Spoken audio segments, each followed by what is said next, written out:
கண்மலையானவரே, என்னை காக்கும் தெய்வம் நீரே. என் கண்மலையானவரே,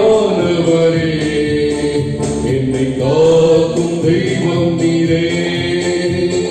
வல்லமை மாட்சிமை நிறைந்தவரே, மகிமைக்கு பாத்திரரே. வல்லமை மாட்சிமை நிறைந்தவரே, மகிமைக்கு பாத்திரரே. கரங்களை உயர்த்தி ஆராதனை உமக்கே, ஆராதனை உமக்கே. எல்லோரும் சேர்ந்து பாடலாம். ஆராதனை உமக்கே, உள்ளத்திலிருந்து ஆராதனை உமக்கே. நன்மை செய்தவருக்கு ஆராதனை உமக்கே, நம்மை காத்து வழிநடத்துவருக்கு. அல்லேலூயா. இம்மானுவேலாக இருப்பவருக்கு, எதிரேசராக இருப்பவருக்கு ஆராதனை உமக்கே. உங்கள் சிறகுகளின் நிழலில் என்றென்றும் மகிழச் செய்தீர். உங்கள் சிறகுகளின் நிழலில் என்றென்றும் மகிழச் செய்தீர். தூயவரே, என் துணையாளரே, துதிக்கு பாத்திரரே. தூயவரே, என் துணையாளரே, துதிக்கு பாத்திரரே. ஆராதனை உமக்கே, ஆராதனை உமக்கே, ஆராதனை உமக்கே, ஆராதனை உமக்கே. ஓஹோ, ஆராதனை உமக்கே. மகிழ்ச்சியோடு ஆராதனை உமக்கே, நம்பிக்கையோடு ஆராதனை உமக்கே, ஆராதனை உமக்கே. இந்த பலவீன நேரங்களில் உம் கிருபை தந்தீரையா. இந்த பலவீன நேரங்களில் உம் கிருபை தந்தீரையா. இயேசு ராஜா என் பலனாரி, எதற்கும் பயமில்லையே. நாம் தகப்பனே, இயேசு ராஜா என் பலனாரி, எதற்கும் பயமில்லையே. பயப்படாமல் ஆராதனை உமக்கே. அல்லேலூயா. ஆராதனை உமக்கே. நன்றி தகப்பனே. ஆராதனை உமக்கே. அல்லேலூயா. ஆராதனை உமக்கே. ஓஹோ, ஆராதனை உமக்கே, ஆராதனை உமக்கே, ஆராதனை உமக்கே, ஆராதனை உமக்கே. இந்த சோதனை வேளைகளில் உம் ஜெயத்தை தந்தீரையா. தகப்பனே, இந்த சோதனை வேளைகளில் உம் ஜெயத்தை தந்தீரையா.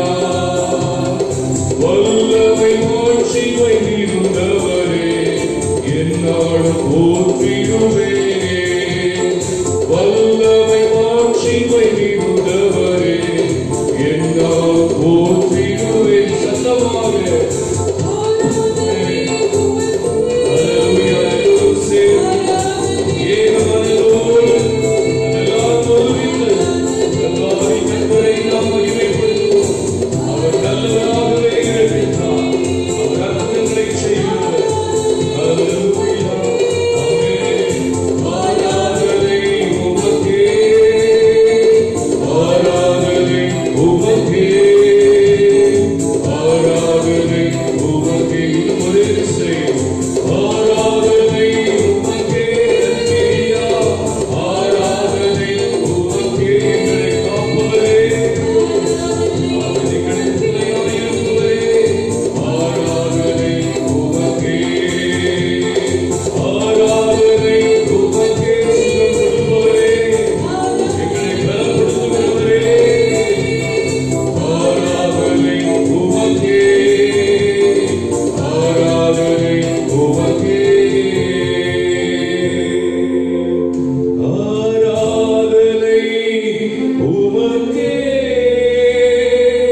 உம்முடைய பிள்ளைகளாகிய நாங்கள் எங்கள் தேவன் எங்களுக்கு பாராட்டின கிருபை நிமித்தமாக, எங்கள் தேவன் எங்களுக்கு காண்பித்த இரக்கங்கள் நிமித்தமாக, எங்கள் தேவன் எங்களுக்கு ஆதரவாக இருந்தது நிமித்தமாக, எங்கள் தேவன் ஆலோசகராக, பலப்படுத்துகிறவராக, எங்களை தைரியப்படுத்துகிறவராக இருக்கிறதுனால உள்ளத்தின் ஆழத்திலிருந்து நாங்கள் மகிமைப்படுத்துகிறோம் சுவாமி.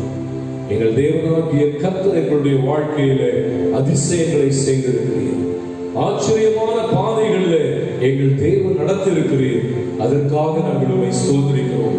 உம்முடைய உன்னதமான கிருபைக்காக மனதார நாங்கள் உம்மை போற்றுகிறோம் சுவாமி. எங்கள் தேவனாகிய கர்த்தர் இம்மட்டும் நடத்தினவர் தொடர்ந்து வழி நடத்துவீராக. இந்த காலை வேளையில எங்களோடு பேசுவீராக. அடியனை மறைத்து உம்மை வெளிப்படுத்திக் கொள்ளும் சுவாமி. உம்முடைய வல்லமையுள்ள வார்த்தை புறப்பட்டு உம்முடைய பிள்ளைகள் ஒவ்வொருவரையும் போஷிப்பதாக நிறைவான அனுபவத்தை பெற்றுக்கொள்ள உதவி செய்யும். இயேசு கிறிஸ்துவின் நாமத்தினாலே கேட்கிறோம் ஜீவனுள்ள எங்கள் அன்பின் பரம தகப்பனே, ஆமென், ஆமென். ஹல்லேலூயா, ஹல்லேலூயா. மகிழ்ச்சிகரமான ஓய்வு நாளின் காலை வேளைக்காக மறுபடியுமாக ஆண்டவரை ஸ்தோத்திரிக்கிறேன். கர்த்தருடைய பாதத்திலே கர்த்தருடைய வார்த்தைக்காக ஆவலோடு காத்திருக்கிற உங்கள் யாவரையும் ஆண்டவராக இயேசு கிறிஸ்துவின் நாமத்தினாலே மறுபடியுமாக உங்களை வாழ்த்துகிறேன். தேவன் தாமே இந்நாளுக்குரிய சத்தியத்தை தொடர்ந்து நம்மோடு இடைப்பட்டு தருவாராக.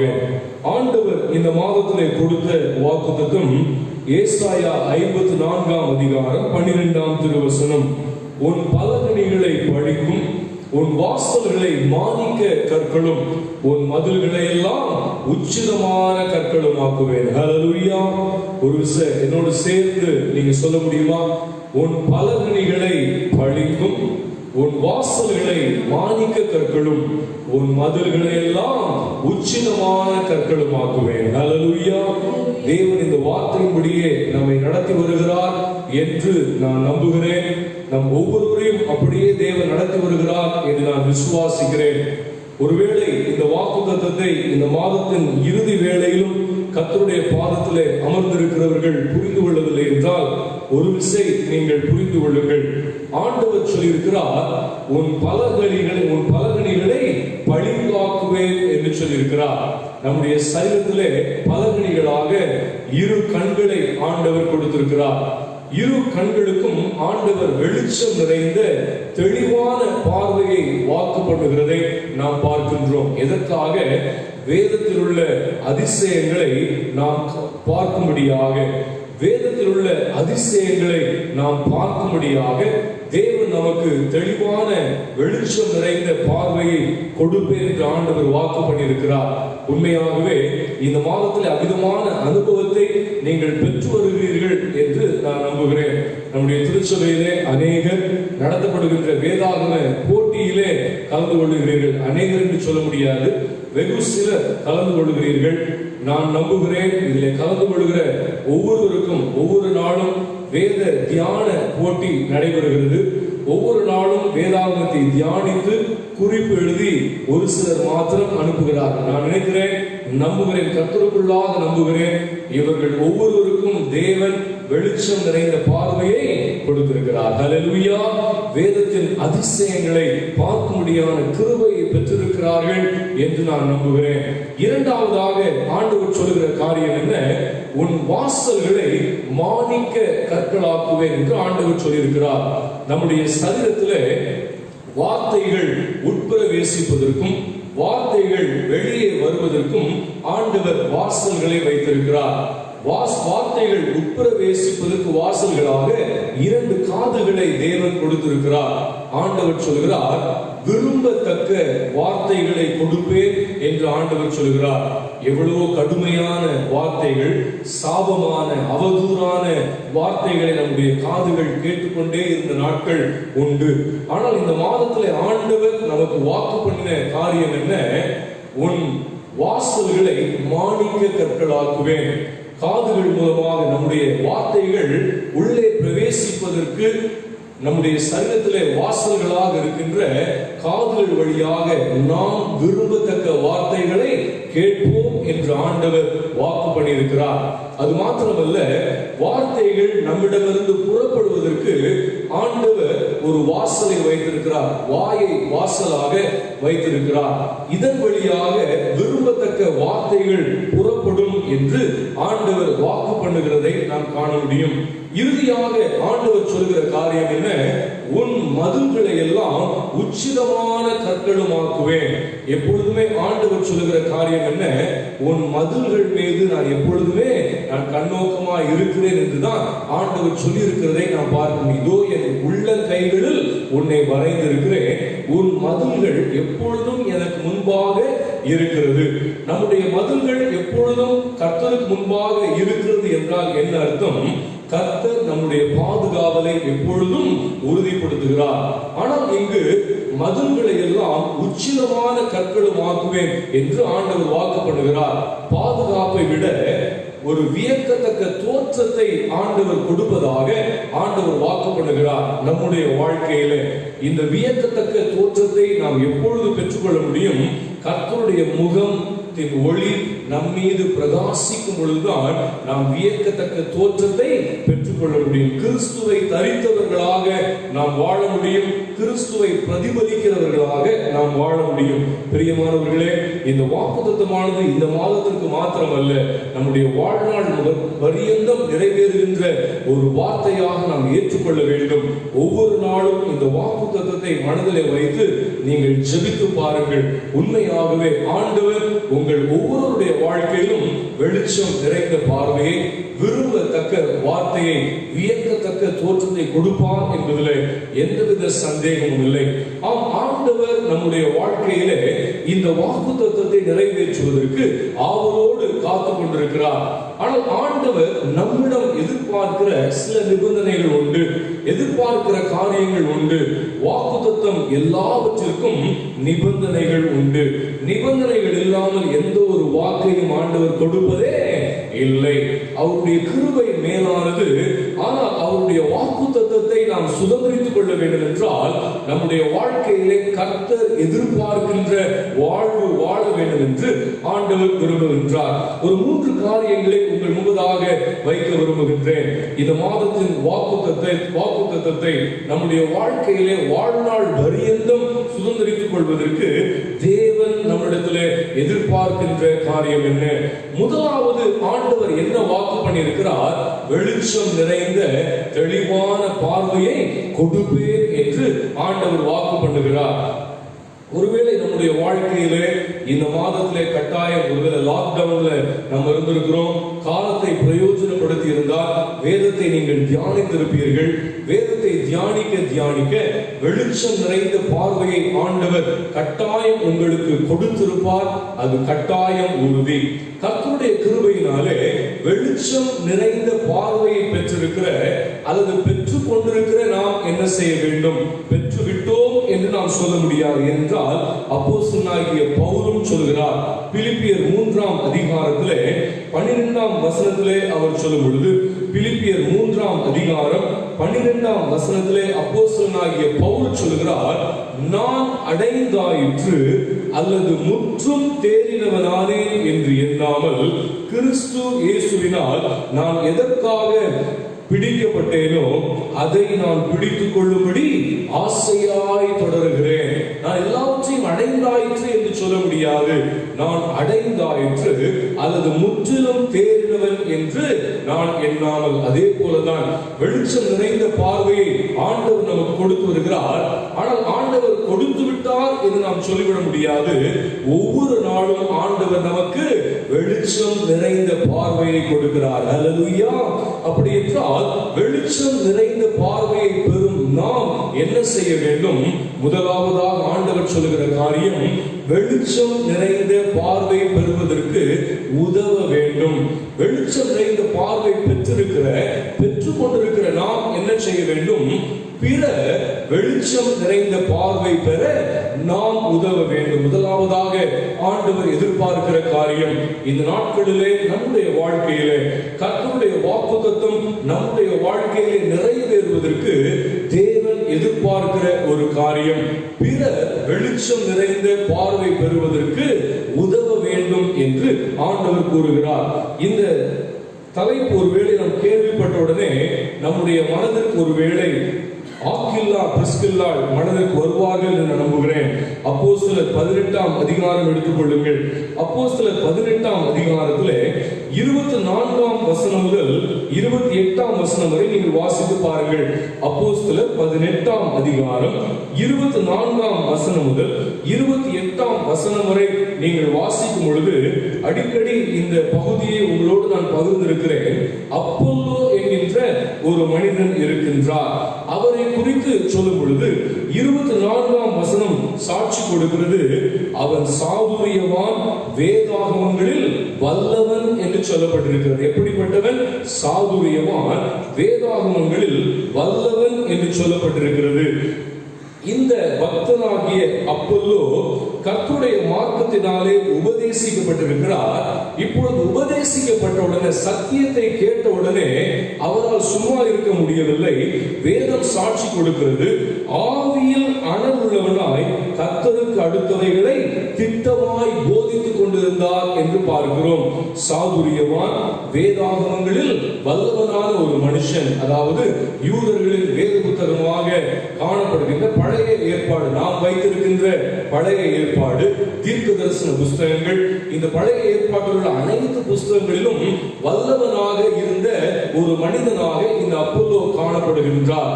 ஆனாலும் கிறிஸ்துவை பற்றி அவர் போதிக்கப்பட்ட உடனே அவர் இன்னும் அதிகமாக உபதேசம் பண்ண தொடங்குகிறதை பார்க்கிறோம். இவருடைய உபதேசத்தை ஆக்கில்லாள் பிரிஸ்கில்லாள் பார்க்கிறார்கள்.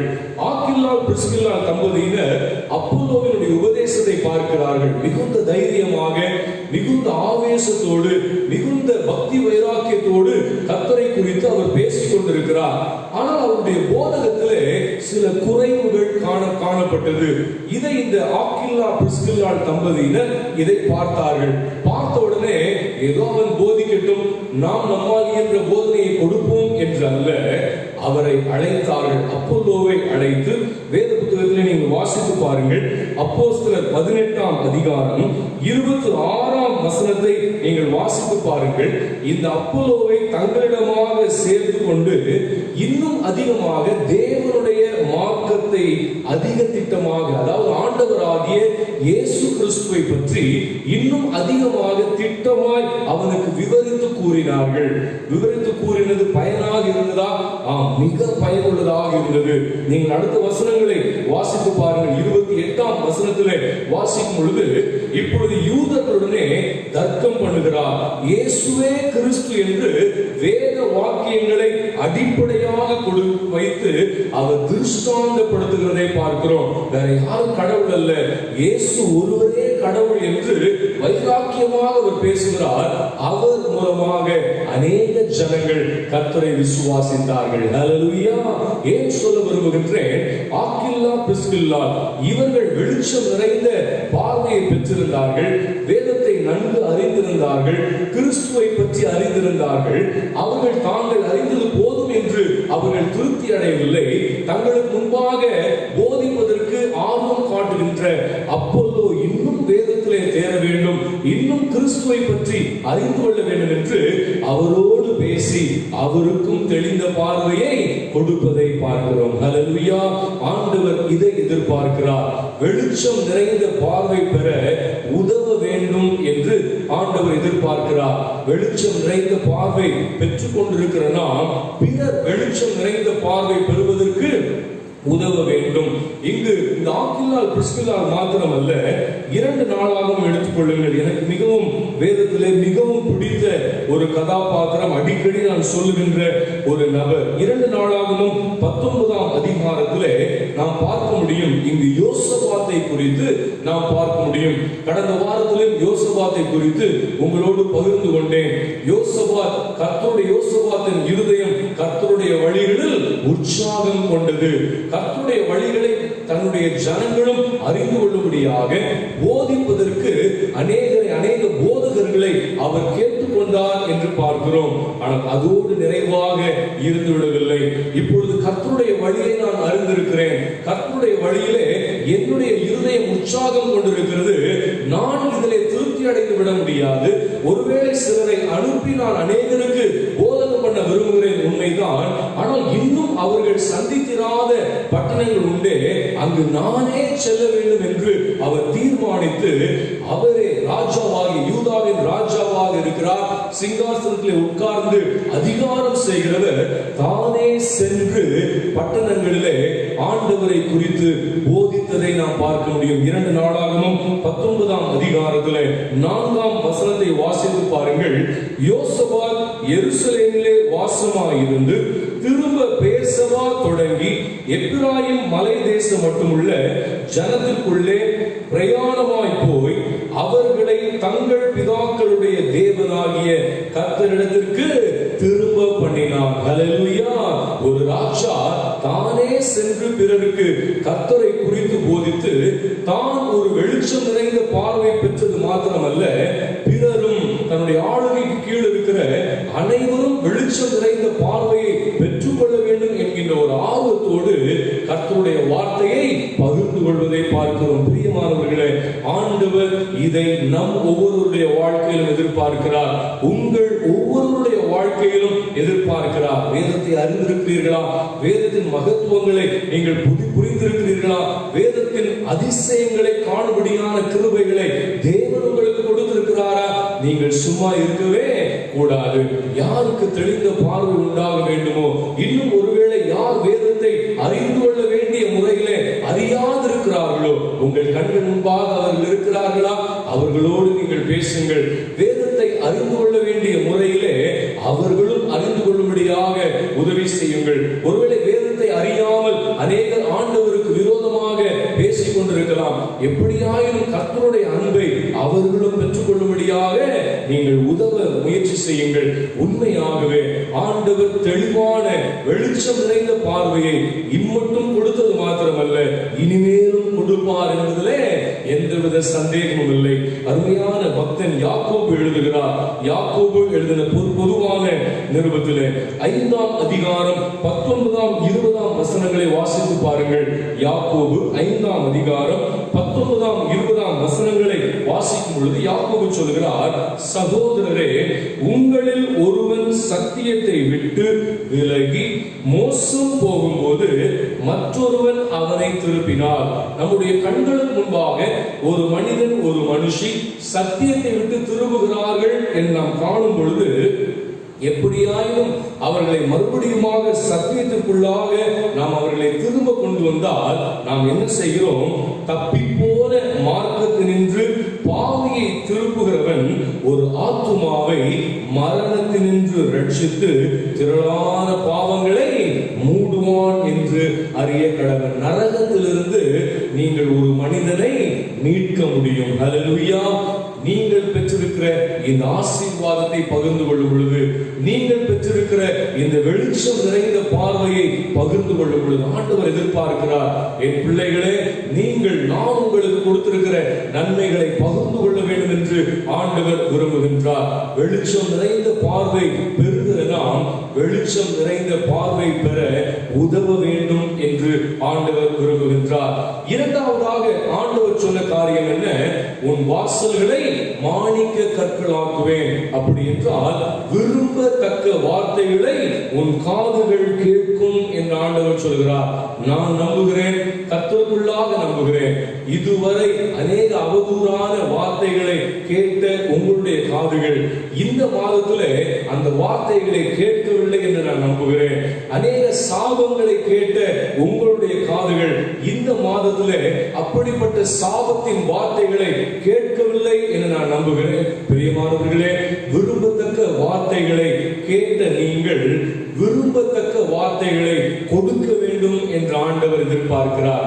செய்வீங்களா? ஆண்டவர் எதிர்பார்க்கிற ஒரு காரியம் விரும்பத்தக்க வார்த்தைகளை கொடுங்கள் என்று ஆண்டவர் சொல்கிறார். ஏனென்றால் நாம் அந்த ஆசீர்வாதத்தை பெற்றிருக்கிறோம். இன்னும் தொடர்ந்து இந்த ஆசீர்வாதத்தை நாம் பெற வேண்டுமா? இன்னும் நம்முடைய வாசல்கள் மாணிக்க கற்களாக விளங்க வேண்டுமா? இன்னும் நம்முடைய சரீரத்தின் அவயவங்களிலே வார்த்தைகள் பிரவேசிப்பதற்கு வாசல்களாக கொடுக்கப்பட்டிருக்கிற காதுகள் வாயிலாக நாம் கர்த்தருடைய கிருபையினாலே விரும்பத்தக்க வார்த்தைகளை நாம் கேட்க வேண்டுமா? ஆண்டவர் எதிர்பார்க்கிற காரியம் விரும்பத்தக்க வார்த்தைகளை கொடுங்கள் என்று ஆண்டவர் சொல்கிறார். வேதம் சொல்கிறது நீதிமொழிகள் 25ஆம் அதிகாரம், நீதிமொழிகள் 25ஆம் அதிகாரத்திலே 11ஆம் வசனத்திலே நாம் பார்க்கும் பொழுது இந்த வேத வசனத்திலே நாம் பார்க்கிறோம், ஏற்ற சமயத்தில் சொன்ன வார்த்தை வெள்ளி தட்டில் வைக்கப்பட்ட பொற்பழங்களுக்கு சமானம். ஹல்லேலூயா! ஏற்ற சமயத்தில் சொன்ன வார்த்தை வெள்ளி தட்டில் வைக்கப்பட்ட பொற்பழங்களுக்கு சமானம். விலையேற பெற்றது இது ஏற்ற சமயத்திலே சொல்லப்படுகின்ற வார்த்தை. அநேகர் ஏற்ற சமயத்துல வார்த்தைகள் சொல்லுவாங்க, ஆனா அது எப்படிப்பட்ட வார்த்தைகளாக இருக்கும்? இருதயத்தை பிளக்கின்ற வார்த்தையாக இருக்கும். இருதயத்தை பிளக்கின்ற வார்த்தைகள். சொல்லப்போன அந்நாளின் சக்களத்தி ஆகிய பெணிநாள் போன்று இருதயத்தை பிளக்கின்ற வார்த்தைகள். பெணிநாள் எப்பொழுது இந்த வார்த்தைகளை சொன்னால் 1 சாமுவேல் 1ஆம் அதிகாரத்திலே 7ஆம் வசனத்திலே நீங்கள் வாசித்து பாருங்கள். 1 சாமுவேல் 1:7 எப்பொழுதெல்லாம் கர்த்தருடைய ஆலயத்திற்கு சென்று குடும்பமாக உட்கார்ந்து அவர்கள் ஆகாரம் அருந்துகிறார்களோ அப்பொழுது அந்நாளினுடைய சமாதானம் நீங்கும்படியாக பெண்ணினாள் இந்த பிரகாரமாகவே செய்வாள். இவள் அவளை மனமடிவாக்குவாள், அப்பொழுது அவள் சாப்பிடாமல் அழுது கொண்டிருப்பாள். இது நம்ம ஆட் பண்ணலாம். சாப்பிடாமல் அழுது கொண்டிருக்கிற அன்னாளை பார்த்து பெண்ணினால் சிரித்து கொண்டே இருப்பாள். இதுதான் அநேகருடைய வாழ்க்கையாக இருக்கிறது. ஏற்ற சமயத்துல வார்த்தை சொல்வார்கள், ஆனால் அது வேதனைக்குரிய வார்த்தையாக இருக்கும். மிகவும் நெருக்கப்படுகின்ற ஒரு சூழ்நிலையில இப்போ இந்த வார்த்தையை சொன்னா அவன் அப்படியே செத்தே போயிடுவான் அப்படின்ட்டு இருதயத்தை பிளக்கின்ற வார்த்தைகளை பயன்படுத்துகிறவர்கள் உண்டு. எரேமியா தீர்க்கதரிசியின் புஸ்தகம் 9ஆம் அதிகாரத்திலே 8ஆம் வசனத்தை நீங்கள் வாசித்து பாருங்கள். அங்கு சொல்லப்பட்டிருக்கிறது, அவர்கள் நாவு கூர்மையாக்கப்பட்ட அம்பு. ஆனால் இப்படிப்பட்ட பிறருடைய மனதை வேதனைப்படுத்துவதற்கு என்று சொல்லப்படுகின்ற வார்த்தை அல்ல, பிறருடைய மனதை இருதயத்தை மகிழ பண்ணுகின்ற வார்த்தை தான் ஏற்ற சமயத்திலே சொல்லப்படுகின்ற வார்த்தை. சற்று யோசித்து பாருங்கள். இளைய மைந்தனின் தகப்பனை குறித்து யோசித்து பாருங்கள். லூக்கா எழுதின சுவிசேஷம் 15ஆம் அதிகாரத்திலே 20ஆம் வசனத்திலே தன்னுடைய மகனை தூரத்திலிருந்து வருகிற தன்னுடைய மகனை கண்டவுடனே கட்டி அணைந்து முத்தமிடுகிறார் தந்தை. அவருடைய வார்த்தை எப்படிப்பட்ட வார்த்தையாக இருக்கிறது? 22ஆம் 23ஆம் வசனங்களை நீங்க வாசித்து பாருங்க. என் மகனுக்கு விலையேற பெற்ற வஸ்திரத்தை கொண்டு வாங்க, அவனுக்கு காதலை அணிவதற்கு பாதரட்சைகளை கொண்டு வாருங்கள், மோதிரத்தை கொண்டு வாங்க, கன்றுக்குட்டி அடிங்க, நம்ம மகிழ்ந்திருப்போம் என்று சொல்லுகிறதை பார்க்கிறோம். இது எப்படிப்பட்ட வார்த்தை? மிகுந்த வேதனையோடு எல்லாவற்றையும் இழந்தவனாக என்னுடைய அப்பா என்ன வேலைக்காரனா கூட ஏற்றுக்கொள்வாரா என்கின்ற ஒரு கேள்விக்குறியோடு அங்கலாய்ப்போடு மனக்குழப்பத்தோடு இன்னும் சொல்ல போனால் செத்து விடலாம், அப்பா நம்மளை ஏற்றுக்கலாம், நம்ம செத்து போயிடலாம் அப்படின்ற ஒரு எண்ணத்தோடு இந்த இளைய மைந்தன் வந்திருப்பார். இப்படிப்பட்ட இந்த இளைய மைந்தனுக்கு அவருடைய தகப்பனார் சொன்ன வார்த்தைகள் எப்படி இருந்திருக்கும் யோசித்து பாருங்க. ஏற்ற சமயத்திலே சொன்ன வார்த்தை ஒரு புது ஜீவனை கொடுத்திருக்கோம்ல. நம்முடைய அப்பா இன்னும் நம்ம மேல அன்பாக இருக்கின்றார். இது வேத புத்தகத்தில் அநேக உதாரணங்களை நீங்க பார்க்க முடியும். யோவான் எழுதின சுவிசேஷம் 21ஆம் அதிகாரம் 15ஆம் வசனத்திலிருந்து ஆண்டவராகிய இயேசு கிறிஸ்து பேதுருவோடு சொன்ன வார்த்தைகளை யோசித்து பாருங்க. பேதுரு நடுக்கத்தோடு இருந்திருப்பாரு. கெட்ட வார்த்தையெல்லாம் பேசி நம்ம சபிச்சிட்டோமே. ஆண்டவராகிய இயேசு கிறிஸ்துவிடம் இருந்து ஒருவேளை சாபமான வார்த்தைகளை தான் நம்ம கேட்க போகிறோம் அப்படின்ற ஒரு பயத்தோடு அவர் இருந்திருக்கலாம். ஆனால் இயேசு கிறிஸ்துவனுடைய வாயிலிருந்து புறப்பட்ட வார்த்தை பேதுருவை பலப்படுத்தினது. ஹல்லேலூயா! பேதுருவை தைரியப்படுத்தினது. என் ஆடுகளை மேய்ப்பாயாக. இன்னும் ஆண்டவர் என் மேல நம்பிக்கை வச்சிருக்கிறாருன்னு ஆண்டவர் பார்த்து சொல்வார். ஆண்டவரே, நீர் எல்லாவற்றையும் அறிந்திருக்கிறீர் என்று ஆண்டவராக இயேசு கிறிஸ்துவிடம் பேதுரு சொல்லுகிறதை பாருங்கள். எவ்வளவு சந்தோஷமா இருந்திருக்கும்.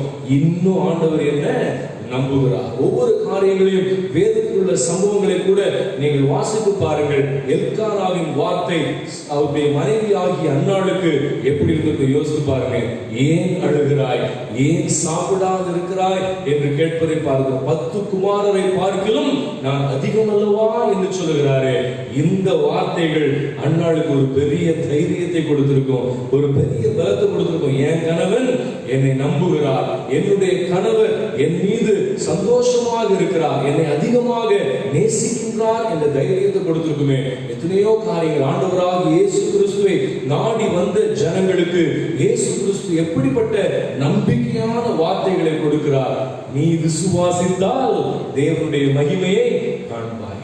ஆண்டவர் சொல்றாரு, எனக்கு சித்தம் உண்டு, சுத்தமாக உன் விசுவாசத்தின்படியே உனக்கு ஆக கடவுள், நானும் உன்னை ஆக்கினைக்குள்ளாக தீர்க்கவில்லை.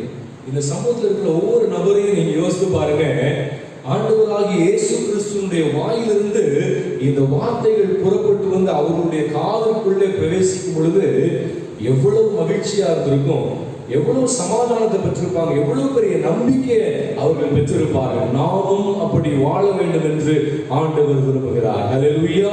பிரியமானவர்களே, விரும்பத்தக்க வார்த்தைகளை விரும்புகிறவர்களாக மாத்திரமல்ல, விரும்பத்தக்க வார்த்தைகளை கொடுக்கிறவர்களாகவும் இருக்க வேண்டும் என்று ஆண்டவர் விரும்புகின்றார். ஒரே வாயிலிருந்து ஆசீர்வாதமான வார்த்தைகளும் சாபமான வார்த்தைகளும் ஒருபோது புறப்பட்டு வரவே கூடாது. ஒவ்வொரு நாளும் நம்முடைய வாயிலிருந்து புறப்பட்டு வருகிற வார்த்தைகள் பிறருக்கு மகிழ்ச்சியை கொடுக்க வேண்டும், பிறருக்கு நம்பிக்கையை கொடுக்க வேண்டும், மரணத்தை நோக்கி சென்று கொண்டிருக்கிறவர்களுக்கு ஒரு புது ஜீவனை கொடுக்க வேண்டும், அநேக குழப்பங்களோடு கேள்விக்குறியோடு இருக்கிறவர்களுக்கு ஒரு தீர்வு கொடுக்க வேண்டும். இப்படிப்பட்ட வார்த்தைகள் தான் விரும்பத்தக்க வார்த்தைகள் நம்முடைய வாயிலிருந்து புறப்பட வேண்டும். ஒருவேளை விரும்பத்தகாத வார்த்தைகளை நீங்க பேசிக் கொண்டிருக்கிறீர்களா?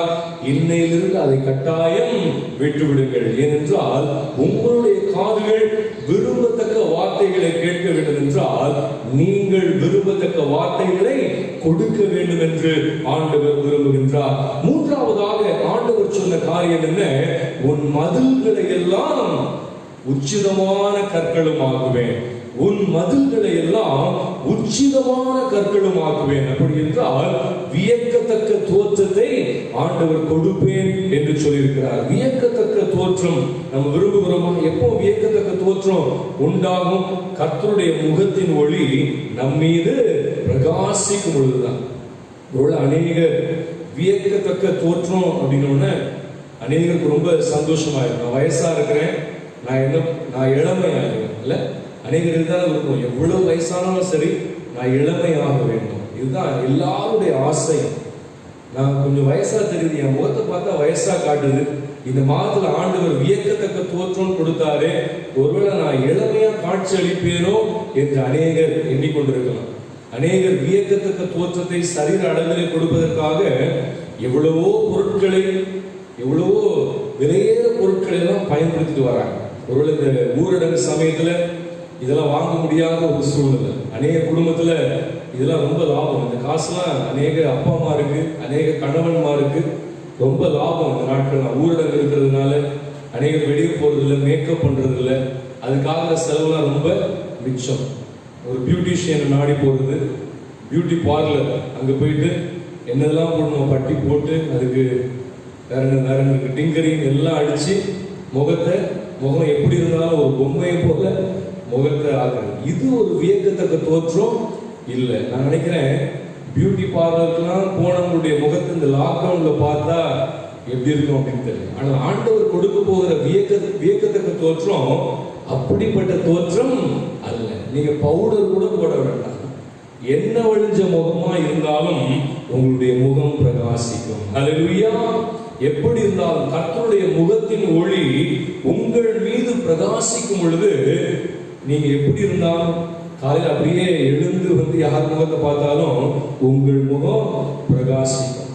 நீங்க பவுடர் போடணும்னு கூட அவசியம் இல்லை. கர்த்தருடைய முகத்தின் ஒளி உங்கள் மீது பிரகாசிக்கும். ஆண்டவர்கிட்ட ஒவ்வொரு நாளும் கேளுங்க. சங்கீதக்காரன் கேட்கிறாரே, சங்கீதங்களின் புஸ்தகம் 4ஆம் அதிகாரத்திலே சங்கீதம் 6ஆம் வசனம் வாசித்து பாருங்கள். 4ஆம் சங்கீதம் 6ஆம் வசனத்திலே சங்கீதக்காரன் சொல்லுகிறார், கர்த்தாவே உம்முடைய முகத்தின் ஒளியை என் மீது பிரகாசிக்க பண்ணும், உம்முடைய முகத்தின் ஒளியை எங்கள் மேல் பிரகாசிக்க பண்ணும்.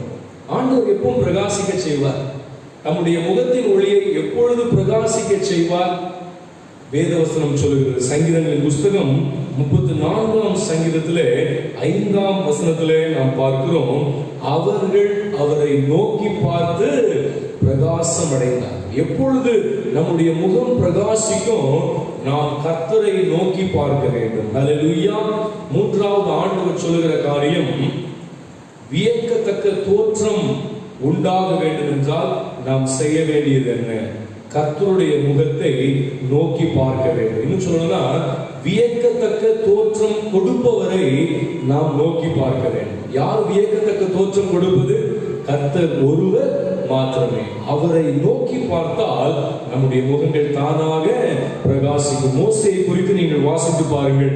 யாத்ராகமம் 34ஆம் அதிகாரத்திலே 29ஆம் 30ஆம் வசனங்களை நீங்கள் வாசித்து பாருங்கள். யாத்ராகமம் 34ஆம் அதிகாரம் 29ஆம் 30ஆம் வசனங்களை நீங்கள் வாசிக்கும் பொழுது, சாட்சி பலகைகளை மோசே சீனாய் மலையிலிருந்து கொண்டு இறங்கி வரும் பொழுது அவருடைய முகம் பிரகாசித்தது. தன்னுடைய முகம் பிரகாசிப்பதை மோசே அறியாதிருந்தார். ஆனால் இஸ்ரவேல் ஜனங்கள், ஆரோன், இவர்கள் எல்லாரும் மோசேயுடைய முகத்தை பார்க்கவே முடியவில்லை. அப்படி மோசேயுடைய முகம் பிரகாசித்திருந்தது. அப்ப அவர் என்ன பண்ணிருப்பாரு? ஏதாச்சும் எக்ஸ்ட்ரா அடிஷனலா மலையில போய் ஏதாவது பூசிட்டு வந்திருப்பாரா? இல்லை, அவருக்கே தெரியல தன்னுடைய முகம் பிரகாசிப்பது. இதுல இருந்த ரகசியம் என்ன? யாத்ராகமம் 34ஆம் அதிகாரத்திலே 1ஆம் வசனம் முதல் 3ஆம் வசனம் வரை நீங்கள் வாசித்து பாருங்கள். ஆண்டவர் கொடுத்த கட்டளையின்படியே மோசே சீனாய் மலையில் சென்று கர்த்தரை நோக்கி பார்க்கிறதை பார்க்கிறோம். ஹல்லேலூயா. ஆண்டவர் சொல்றாரு, நீ சீனாய் மலையில விடியற் காலத்துல வரணும், யாருடைய தொந்தரவுமே இருக்கக்கூடாது, ஆயத்தத்தோட வரணும். இந்த பகுதியை நம்ம தியானித்திருக்கிறோம். ஆண்டவர் சொல்றாரு, என்னுடைய பர்வதத்தை நாடி நீ வர வேண்டும். என்னை நோக்கி பார்க்க வேண்டும் என்றால் ஒரு பிரத்யேகமான இடத்தை தெரிந்து கொள்ள வேண்டும். கர்த்தரை நோக்கி பார்க்கணும். நம்ம சொல்லுவோம், ஆண்டவர் எப்பொழுதுமே நான் பார்த்து கொண்டுதான் இருக்கேன், காலையிலையும் பார்க்கிறேன், நைட்டும் பார்க்கிறேன். நம்ம ஜெபம் பண்ணுவதெல்லாம் கர்த்தரை பார்க்கின்றது அல்ல. மோசே பார்த்தது போது நம்ம பார்க்கிறோமா? கொஞ்சம் யோசித்து பாருங்க. பிரத்யேகமான இடம், ஆண்டவரை சந்திப்பதற்கு பிரத்யேகமான ஒரு வேளை, விடியற்கால வேளை, பிரத்யேகமான ஆயத்தம் இதற்கு அவசியம். இவைகளெல்லாம் இருந்தால் கட்டாயம் நம்ம கர்த்தரை நோக்கி பார்க்கலாம். இப்படிப்பட்ட ஒரு அனுபவத்தோடு கர்த்தரை மோசே நோக்கி பார்த்ததுனால அவருடைய முகம் பிரகாசித்தது என்று பார்க்கிறோம். பிரியமானவர்களே, நாம் கர்த்தரை நோக்கி பார்க்கிறோமா? யோசித்து பாருங்க. ஜெபம் பண்ணுவது நாம் அனுதின ஜெபம் என்று அல்ல, அதை விட ஒருபடி மேலா ஆண்டவரை நோக்கி பார்க்கின்ற தைரியம் நமக்கு இருக்குதா? ஆண்டவரை நோக்கி பார்க்கின்ற ஒரு தைரியம் நம்முடைய வாழ்க்கையில் இருக்குதா? கொஞ்சம் யோசித்து பாருங்க. அநேக நேரத்தில் ஒருவேளை சில பேருக்கு அசட்டு தைரியம் இல்லை. ஒரு நபரை நம்ம பார்க்கணும், ஏதாவது ஒரு தவறு செஞ்சிட்டோம் அப்படின்னா அந்த நபரை பார்ப்பதற்கு ஒருவேளை நம்ம முகத்தை கொடுக்கவே மாட்டோம். நம்ம வேலை செய்யற இடத்துல நம்முடைய எஜமானனுக்கு விரோதமா ஒரு தவறு பண்ணிட்டோம், அடுத்த நாள் அவருக்கு முன்பாக போய் நிற்பதற்கே நமக்கு கூச்சமாக இருக்கும். இவருக்கு நான் பொய் சொல்லிட்டேன், இவர் முகத்தை நான் எப்படி பார்ப்பது? ஆனால் அநேகருக்கு இந்த கூச்சம் கூட இருப்பதே இல்லை. இவர்கள் தவறு செய்து செய்து செய்து பழகினவர்கள். நீங்க தவறு செய்து செய்து பழகினவர்களாக இருந்தால் உங்களுக்கு ஒரு கொஞ்சம் கூட குற்ற உணர்வே இருக்காது. நீங்க ஜெபம் பண்ணும் போது, ஆண்டவரே உங்களுடைய முகத்தை தரிசிக்கணும்பா, உண்மை நோக்கி பார்க்கிறேன் அப்படின்னு சொல்லும் பொழுதே ஒரு குற்ற உணர்வு தானாக வர வேண்டும். அதுதான் உண்மையான பயபக்தி உள்ள மனிதன். இது ஒரு மனிதனுடைய வாழ்க்கையில ஏற்பட்டது நீங்க பார்க்க முடியும். லூக்கா எழுதின சுவிசேஷம் 18ஆம் அதிகாரத்திலே இன்று வேத பாடமாக நாம் வாசிக்க கேட்டோம். லூக்கா 18ஆம் அதிகாரத்திலே 9ஆம் வசனத்திலிருந்து 14ஆம் வசனம் வரை 2 பேர் ஜெபம் பண்றாங்க. ஒருவன் ஆயக்காரன், இன்னொருவன் பரிசேயன். ஆயக்காரனாலே பாவி என்றுதான் அழைப்பார்கள் மக்கள். பரிசேயன், நாங்கள் பிரித்தெடுக்கப்பட்டவர்கள், நாங்கள் வேதங்களை அறிந்தவர்களுக்கு பெருமை பாராட்டிக் கொண்டிருக்கிறவர்கள். ஒருவேளை அவர்கள் கர்த்தருக்கு பயபக்தியாக வாழ்ந்தவர்கள் தான். ஆனால் இங்கு இருவருடைய ஜெபத்தை நீங்கள் பாருங்கள். பரிசேயனுடைய ஜெபம் ஆண்டவருக்கே அநேக காரியங்களை ஞாபகப்படுத்துறார். ஆண்டவரே, நான் ஒழுங்கா தசமமாக கொடுக்கிறேன், ஒழுங்கா நான் ஏழைகளுக்கு கொடுக்க வேண்டியதை கொடுக்கிறேன், நான் முன்பதாக நீதிமானா இருக்கிறேன், நான் இந்த பாவியை போல இல்லை அப்படின்ட்டு கர்த்தரை நோக்கி பார்ப்பதை பார்க்கிறோம். ஆனால் இந்த ஆயக்காரன் தன்னுடைய கண்களை வானத்துக்கு ஏறெடுக்க துணியாமல், ஏறெடுக்க ஆண்டவரை நோக்கி பார்க்கணும் அப்படின்ட்டு ஆண்டவர் நோக்கி பார்ப்பதற்காக தன்னுடைய முகத்தை கொஞ்சம் ஏறெடுக்க பார்க்கிறார், முடியல. ஏனென்றால் அநேக பாவங்கள், அநேக குற்ற உணர்வுகள், ஒரு ஆயக்காரனாக இருந்து எத்தனையோ நபர்களுடைய பணங்களை எல்லாம் கொள்ளையடித்த அனுபவங்கள் எல்லாம் முன்னால வந்துகிட்டே இருக்குது. ஆனா இப்போ இந்த பாவ அறிக்கை நிமித்தமாக பாவ மன்னிப்பை பெற்றுக்கொண்டார். நான் நம்புகின்றேன், ஆண்டவரை நோக்கி பார்ப்பதற்கு துணிந்தவனாகிய பரிசேயனுடைய முகம் பிரகாசிக்கவில்லை, இந்த ஆயக்காரனுடைய முகத்தை கர்த்தர் பிரகாசிக்க பண்ணினார். ஹல்லேலூயா.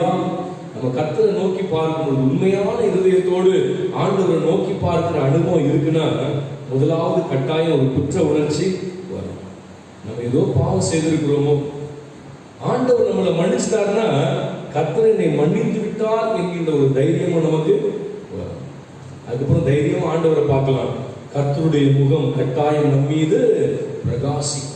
நாம் கிறிஸ்துவை பிரதிபலிக்கிறவர்களாக நாம் காணப்படுவோம். பிரியமானவர்களே, நாம் எப்படி இருக்கிறோம்? ஏசாயா தீர்க்கதரிசியின் புஸ்தகம் 66ஆம் அதிகாரத்துல 2ஆம் வசனத்தில் ஆண்டவர் சொல்கிறார், என் வசனத்துக்கு நடுங்குகிறவனையே நான் நோக்கி பார்ப்பேன். யார் ஆண்டவர் நோக்கி பார்ப்பாரா?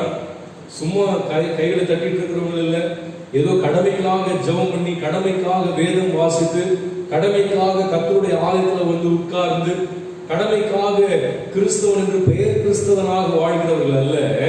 யாரை நோக்கி பார்ப்பேன் என்று ஆண்டவர் சொல்கிறார், என்னுடைய வசனத்துக்கு நடுங்குகிறவனையே நான் நோக்கி பார்ப்பேன். பிரியமானவர்களே, ஒரு வியக்கத்தக்க தோற்றம் தொடர்ந்து உங்களுடைய வாழ்க்கையில தேவைப்படுதா? வியக்கத்தக்க தோற்றம் கொடுப்பவரை நீங்கள் நோக்கி பார்க்க வேண்டும். ஆனால் நோக்கி பார்க்க வேண்டும் என்றால் நம்முடைய வாழ்க்கையில கட்டாயம் மாற்றங்கள் அவசியம். அவரை நோக்கி பார்க்கும் பொழுது அவரும் நம்மை பார்க்கிறார். அதுதான் வேதவசனம் கூறுகிறது, அவருடைய முகத்தின் ஒளி நம் மீது பிரகாசிக்க செய்கிறார்.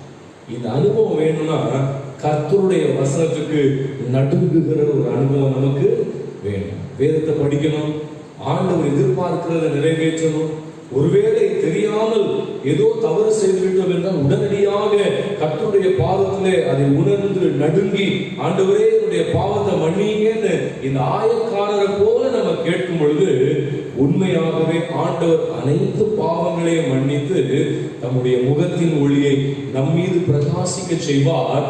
உண்மையாகவே வியக்கத்தக்க தோற்றத்தை நாம் பெற்றுக்கொள்வோம் என்பதில் எந்தவித சந்தேகமும் இல்லை. நாம் பிரியமானவர்களே, இந்த காலை வேளையிலே கர்த்தருடைய பாதத்திலே நாம் இருக்கின்றோம்.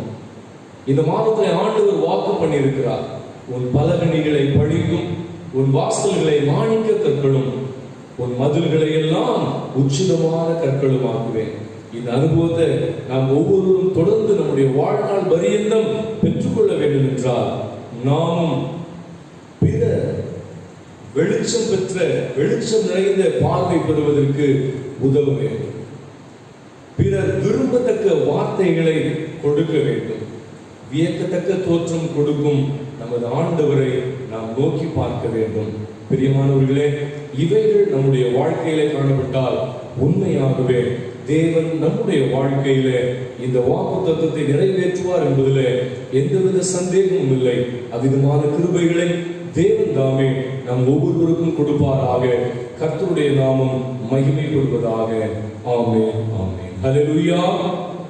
அறிவிப்பாக சொல்ல வேண்டிய காரியங்கள், பிரியமானவர்களே, இன்று மாலையிலும் நம்முடைய இந்திய சுவிசேஷ திருச்சபையின் ஆராதனை வேளை சத்தியம் தொலைக்காட்சியிலே மாலை 4 மணியிலிருந்து 4